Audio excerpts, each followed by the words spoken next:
Bonsoir à vous tous et bienvenue à notre temps ensemble dans la parole de Dieu. Bienvenue à une autre occasion de s'examiner soi-même devant le miroir des Écritures. Cherchons ce soir le livre des Proverbes au chapitre 15. Le livre des Proverbes, ça fait assez longtemps que je n'ai pas pris un texte des Proverbes, je le faisais plus souvent dans le passé. Mais le livre des Proverbes au chapitre 15, Chip et Dan Heath décrivent les Proverbes en général en tant que style littéraire parmi les nations du monde, parmi les différentes cultures, comme un concentré de sagesse. Un concentré de sagesse qui perdure au fil des siècles et à travers les cultures. Ils disent que les proverbes sont l'outil idéal pour que les peuples créent des idées à la fois simples et à la fois profondes. Un concentré de sagesse. Et encore plus lorsque c'est inspiré de Dieu et lorsque ça vient du Seigneur. Et c'est ce qu'on va voir ce soir dans le livre des Proverbes au chapitre 15 et le verset 26. Proverbes chapitre 15 et le verset 26. On nous dit « Les pensées mauvaises sont en horreur à l'Éternel, mais les paroles agréables sont pures à ses yeux. » À nouveau, les pensées mauvaises sont en horreur à l'Éternel, mais les paroles agréables sont pures à ses yeux. J'aimerais qu'on puisse parler pendant quelques instants sur la question des pensées. La question des pensées. On peut juste s'arrêter et penser à aujourd'hui. Essayer de se souvenir de ce qui s'est passé dans nos pensées. Peut-être que vous avez eu de mauvaises pensées. Moi, je pense à moi-même, puis il y a des choses que je voudrais pas que vous voyiez, que j'ai pensées durant la journée, puis nécessairement, je me suis repenti de ces pensées-là. Peut-être que vous avez eu de bonnes pensées, vous le saviez, c'est biblique. C'est exactement ce que Dieu nous dit, ça l'a plu au Seigneur, et peut-être que dans les autres pensées, c'est un peu profane. Des pensées neutres, des pensées qui n'avaient pas une moralité biblique qui était attachée, mais on a eu toutes sortes de pensées aujourd'hui. Ça se fait à tous les jours de notre vie. Et pour le Seigneur, c'est quelque chose d'important. On sait d'après le Nouveau Testament que les pensées des croyants sont très importantes pour le Seigneur, que leurs pensées doivent être en règle avec la volonté de Dieu pour lui être agréable parce que Dieu voit le cœur. Il voit ce qui se passe à l'intérieur. J'aime beaucoup le psaume 51 au verset 8. Ça dit que Dieu veut que la vérité soit au fond de notre cœur. Il veut que ce qui se passe dans le fond de notre cœur, ça soit en accord avec son plan. Que les enfants de Dieu doivent en fait amener, la Bible nous dit dans le Nouveau Testament, toute pensée captive à l'obéissance de Christ. Hey, là, c'est profond ce qu'on nous dit là. Toute pensée captive, le mot captive, ça veut dire soumise, liée, enchaînée ou prisonnière. C'est littéralement lorsqu'on amenait des gens qu'on venait de capturer lors d'une attaque sur un pays ennemi, on les ramenait là, à Babylone ou en Assyrie pour une captivité. Là, ils étaient nos esclaves. Puis Dieu veut qu'on amène nos pensées dans un esclavage. Il veut qu'on subjugue nos pensées à sa volonté, à son plan. Puis on voit ça dans 2 Corinthiens, chapitre 10, au verset 5, dans le Nouveau Testament. Donc, c'est important. Dieu demande ainsi aux chrétiens que toutes ces pensées soient transformées pour être en accord avec son plan parfait. Et son plan parfait, il nous le décrit dans Philippiens 4 au verset 8. Tournez dans Philippiens 4 au verset 8, juste comme introduction. Alors qu'on commence à penser à nos pensées, alors qu'on s'arrête sur cette question-là, puis qu'on va aller voir des caractéristiques dans notre proverbe dans un instant. Mais on veut savoir que le Nouveau Testament nous en parle. Puis que le Nouveau Testament nous dit que c'est important que toutes nos pensées soient correctes aux yeux de Dieu, soumises au plan de Dieu, en accord avec la vérité de Dieu. Puis dans Philippiens 4.8, on peut y lire « Au reste, frères, que tout ce qui est vrai, tout ce qui est honorable. » Puis là, on voit que le contraire, ce qui est faux, ça doit être enlevé de notre vie. Ce qui n'est pas honorable pour le Seigneur, on doit s'en débarrasser. Tout ce qui est juste, tout ce qui est pur, On pourrait littéralement faire un tri dans nos pensées avec cette liste-là ici. Tout ce qui est pur, tout ce qui est aimable, tout ce qui mérite l'approbation, ce qui est vertueux et digne de louange, soit l'objet de vos pensées. Donc, quand il nous dit d'amener toutes nos pensées captives ou esclaves à la volonté de Dieu, là, il nous présente qu'est-ce que ça a l'air. Quel genre de pensées on devrait avoir? Des pensées qui sont vraies, des pensées qui sont honorables, des pensées qui sont justes, des pensées qui sont peu plus que juste dire, Seigneur, aide-moi. J'ai besoin de toi, j'ai besoin de ta grâce parce que c'est sérieux ici. Des pensées qui sont aimables, des pensées qui méritent l'approbation. Est-ce que le Seigneur dit, c'est beau ces pensées-là? Ou est-ce qu'il dit, arrête de penser cela. Ce qui est vertueux, digne de louange, soit l'objet de nos pensées. Alors ce soir, on voit que le Nouveau Testament nous présente cette importance d'une bonne gestion de nos pensées, que c'est prioritaire pour l'enfant de Dieu dans sa relation avec le Seigneur. Puis dans notre proverbe, ce soir, on va voir qu'on a des particularités qui sont soulignées par la sagesse de Dieu pour venir accomplir cette liste-là, ou venir compléter cette liste-là dans notre esprit de choses qu'on devrait désirer pour plaire à Dieu. Donc, Proverbe chapitre 15 au verset 26. On nous dit les pensées mauvaises. Le mot mauvais ici, c'est méchant, malsain.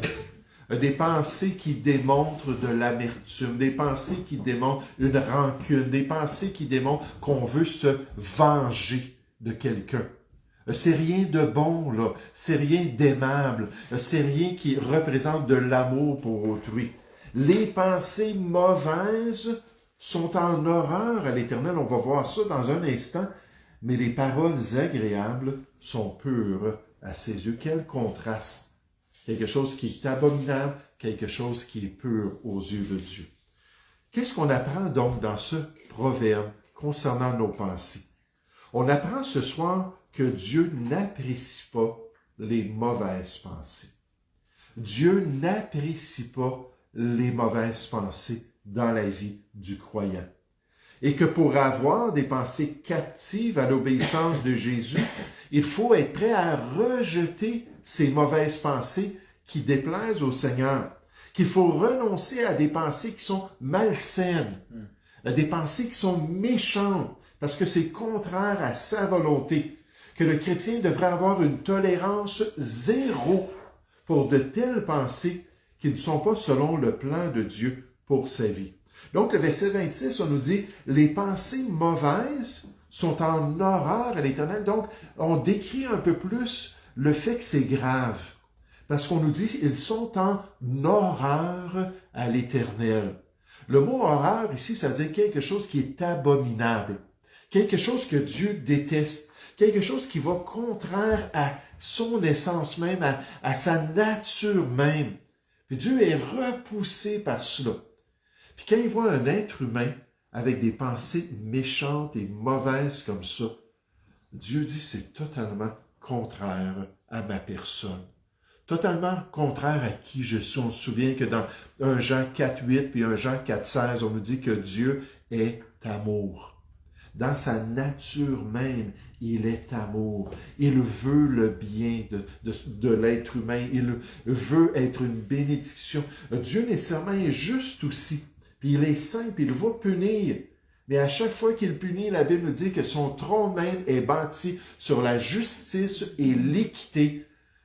Là, la référence Psaume 97, verset 6, mais je ne suis pas certain de la référence. Donc, il dit c'est en abomination. Pour le croyant, qu'est-ce que ça veut dire? Ça veut dire que Dieu veut que les pensées de son cœur soient bonnes à ses yeux. Qu'elles soient en accord avec sa nature sainte. Qu'elles soient soumises à l'essence même d'un Dieu qui est rempli de bonté, riche en bonté, puis lent à la colère, un Dieu aimable qui veut qu'on soit comme lui envers notre prochain. Regardez avec moi dans le chapitre 6 du livre des Proverbes. Il y a beaucoup de versets dans le livre des Proverbes qui adressent la question des pensées.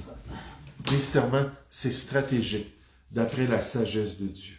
On l'a vu assez dans le Nouveau Testament avec les deux exemples que d'amener toutes nos pensées, puis de s'assurer que toutes nos pensées soient agréables au Seigneur. Dans les deux passages qu'on a vus, on voit que c'est quelque chose aussi pour le chrétien qui est très important. Proverbe chapitre 6, on nous présente une liste noire, une liste de choses détestables, une liste de choses que Dieu nous révèle qui le repoussent, qui sont abominables à ses yeux. Verset 16, Proverbe chapitre 6, il y a 6 choses que est l'Éternel. Dieu nous révèle son cœur, là. Et même 7 qu'il a en horreur. On est dans la même catégorie que notre passage dans Proverbe chapitre 15. Puis là, on dit les yeux hautains, la langue menteuse, les mains qui répandent le sang innocent. Le cœur, dans cette liste-là, on s'arrête ici un peu, qui médite des projets iniques. Donc, le cœur qui réfléchit, le cœur qui pense, le cœur qui essaie avec intention de projeter quelque chose, mais c'est inique, c'est mauvais, c'est souillé, c'est impur. Puis Dieu dit, quand il voit ça dans le cœur de l'être humain, de telles pensées, c'est quelque chose qu'il considère abominable. Parce qu'encore une fois, on nous dit qu'il veut que la vérité soit au fond de notre cœur. Il veut que notre cœur soit bien disposé. 1 Timothée 1,3 nous dit que le plan de Dieu, c'est un cœur pur, une bonne conscience et une foi sincère. Donc Dieu voit l'intérieur, puis c'est important pour lui. Il ne veut pas d'objectifs malsains, de pensées mauvaises, des choses opposées à son plan pour l'être humain, parce que c'est détestable à ses yeux. Puis là, on continue, les pieds qui se hâtent de courir au mal, le faux témoin qui dit des mensonges, c'est peut-être toutes des applications, des projets iniques, et celui qui excite des querelles entre frères. Les théologiens Lohman puis Patrick affirment concernant ce proverbe particulier dont je parle, le proverbe 15-26, il dit, c'est évident pour le chrétien que le Seigneur a horreur tous les mauvais desseins du cœur de l'homme et toutes les intrigues malveillantes qui peuvent se développer à l'intérieur même du croyant. Il dit, comme on devrait veiller à ne pas avoir un mauvais cœur. Ça nous dit dans Hébreux 12-15 de veiller à ne pas laisser les racines de l'amertume venir dans notre cœur, puis venir se loger dans le cœur pour que là, ça commence à pousser des rejetons, pour que ça fasse du trouble parmi les êtres humains. Encore une fois, les pensées, les desseins de notre cœur. Le pasteur Thomas Ewis nous dit, bien que les pensées nous sont invisibles, Dieu éprouve les cœurs. Il voit et même il déteste les imaginations des méchants, qui ne sont que mauvaises et opposées à son plan pour l'être humain. J'aimerais qu'on puisse chercher Éphésiens chapitre 4, s'il vous plaît, pour confirmer cette conclusion que le chrétien doit vraiment enlever. Tolérance zéro, on a dit, qu'il doit enlever la méchanceté de son cœur, la méchanceté de ses pensées. Éphésiens chapitre 4. À partir du verset 30, puis je vous rappelle, Éphésiens chapitre 4, dès le verset 17, on nous parle de la nouvelle vie en Jésus, jusqu'à la fin de l'épître aux Éphésiens. Éphésiens 4, 17 jusqu'à 6, 24. Puis là, tout ça, ça nous parle de la nouvelle vie en Jésus, de ce que Dieu veut dans notre vie. Donc, Éphésiens 4 au verset 30, ça dit « N'attristez pas le Saint-Esprit de Dieu qui a son habitation à quel endroit, dites-moi? En nous, dans notre cœur, qui voit parfaitement les pensées de notre cœur. N'attristez pas le Saint-Esprit de Dieu, par lequel vous avez été scellés pour le jour de la rédemption, parce que nos décisions peuvent l'attrister. Verset 31. Regardez comment c'est absolu. Que toute amertume. Combien d'amertume? Toute. 100%. Toute animosité, toute colère, toute clameur, toute calomnie et toute espèce de méchanceté. Donc, est-ce que les pensées méchantes, les pensées mauvaises, malsaines, pourraient faire partie de cette catégorie-là? J'aimerais vous dire oui. Le docteur West, dans sa version du Nouveau Testament, le traduit « et toute manifestation possible de malice chez l'être humain ». Donc, on nous dit que toute espèce de méchanceté disparaisse du milieu de vous dans la nouvelle vie qui se trouve en Jésus-Christ, alors qu'on se dépouille du vieil homme, puis qu'on se revêt du nouvel homme, et qu'on peut accomplir la volonté de Dieu, incluant les pensées mauvaises de notre cœur. 2 Corinthiens 7.1 nous rappelle que le Seigneur désire nous purifier de toute souillure de la chair et de l'esprit. Donc, cet aspect intérieur, immatériel, là où se trouvent nos pensées. Donc, toute souillure de la chair et de l'esprit, Dieu veut nous purifier alors qu'on achève notre sanctification dans la crainte de Dieu, dans un respect profond pour la volonté parfaite de notre Dieu, qu'on puisse ainsi le glorifier. 1 Corinthiens 6.20 nous dit, dans notre corps et dans notre esprit qui appartiennent à Dieu. Qu'est-ce qu'on apprend ce soir? Premièrement, Dieu n'apprécie pas les mauvaises pensées. Il veut nous sensibiliser. Il veut nous amener à rejeter toute souillure intérieure. Il veut développer ce réflexe-là où on va veiller sur notre cœur pour nous assurer d'avoir à l'intérieur ce qui plaît à notre Sauveur. Mais c'est pas juste ça qu'on voit dans notre passage, parce que comme vous connaissez les proverbes, il y a toujours 2 sections. Ça, c'est la première section. J'aimerais vous faire remarquer dans Proverbe 15 au verset 26, moi c'est sur ma tablette, je n'ai pas besoin d'y retourner, mais vous devez y retourner.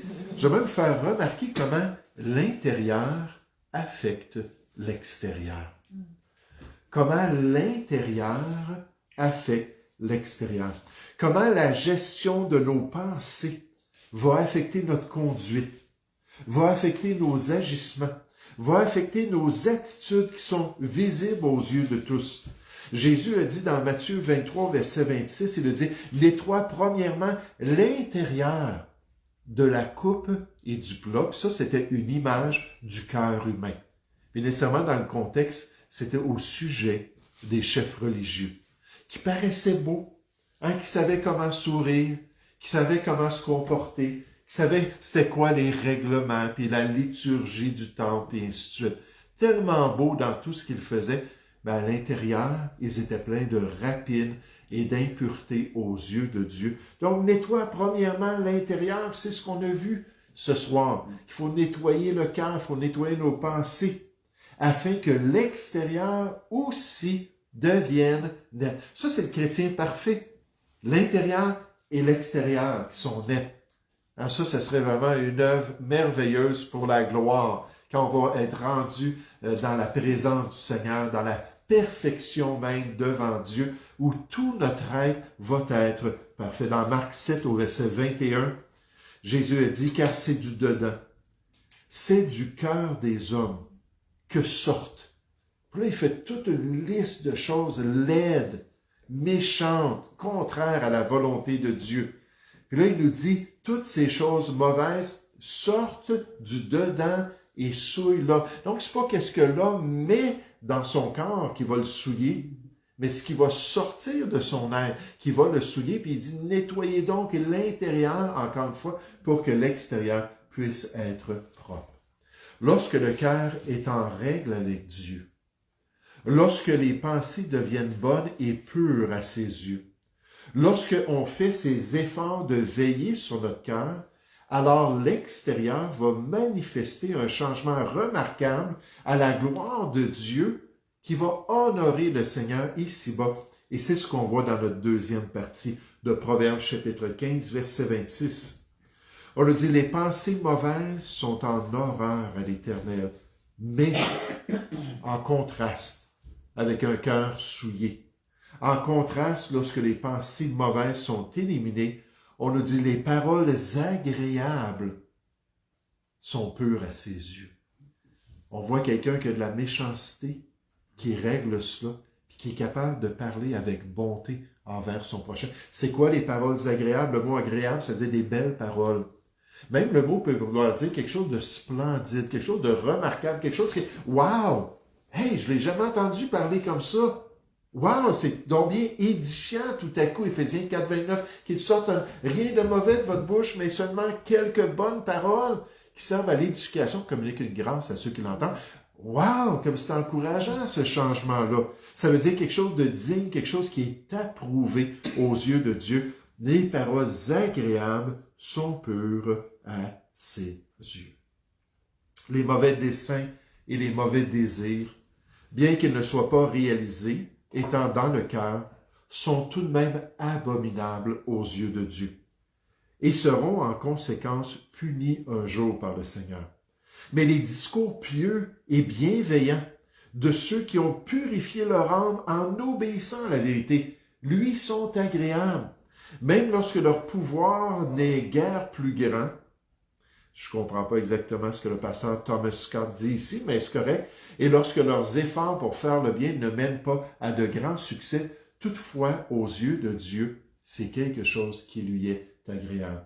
Matthew Henry ajoute, « Les pensées et les paroles de ceux qui ont le cœur pur, étant purs comme eux, purs, honnêtes et sincères, sont des paroles et des pensées agréables au Dieu saint, qui se plaît dans cette pureté.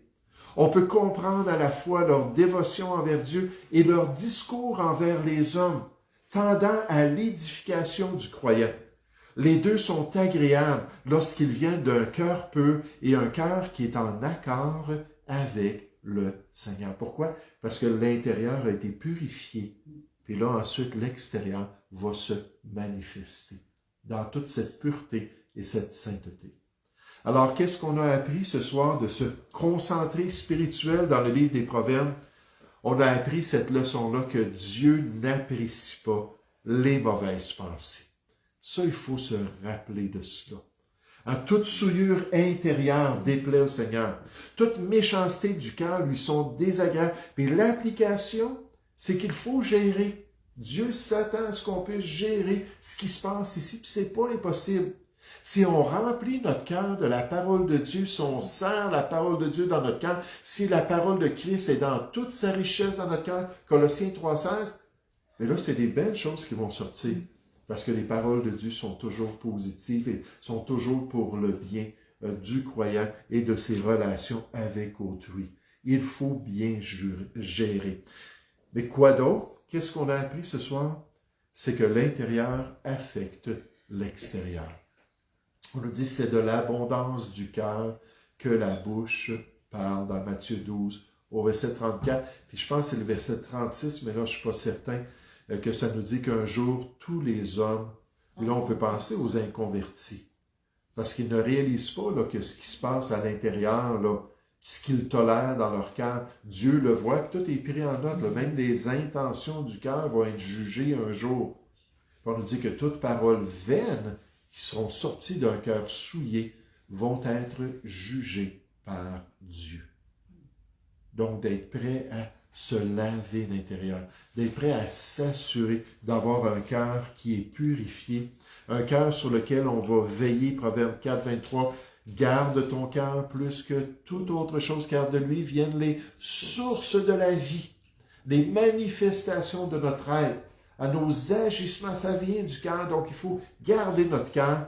Puis lorsqu'il est en accord avec le plan de Dieu, quels beaux fruits vont sortir de notre cœur. Quelles paroles agréables aux yeux du Seigneur et aussi aux yeux des hommes. Et moi, je vous encourage à être de tels chrétiens, avec la sensibilité, avec le réflexe spirituel. Oh, ouf! Ça, c'est pas correct, là, ce que je viens de penser, là. Seigneur, lave-moi, purifie-moi. Puis là, de s'assurer de marcher par l'Esprit, puis de laisser la parole de Dieu me guider, pour que ce qui va sortir de ma vie, ce soit des paroles qui vont plaire au Seigneur. Nous allons prier ensemble. Merci, Père Céleste, encore une fois, pour ton amour. Merci pour la sagesse des proverbes et nécessairement toutes les instructions, Seigneur, qui nous viennent de ta parole. Père, on est tellement reconnaissants. Aide-nous maintenant à mettre ces choses en pratique grâce au Saint-Esprit et grâce à ton œuvre à travers nous. Cette sanctification qui nous amène à être de plus en plus agréable, de progrès en progrès. progrès. Guide-nous dans tes voies, nous te prions, au nom de Jésus. Amen.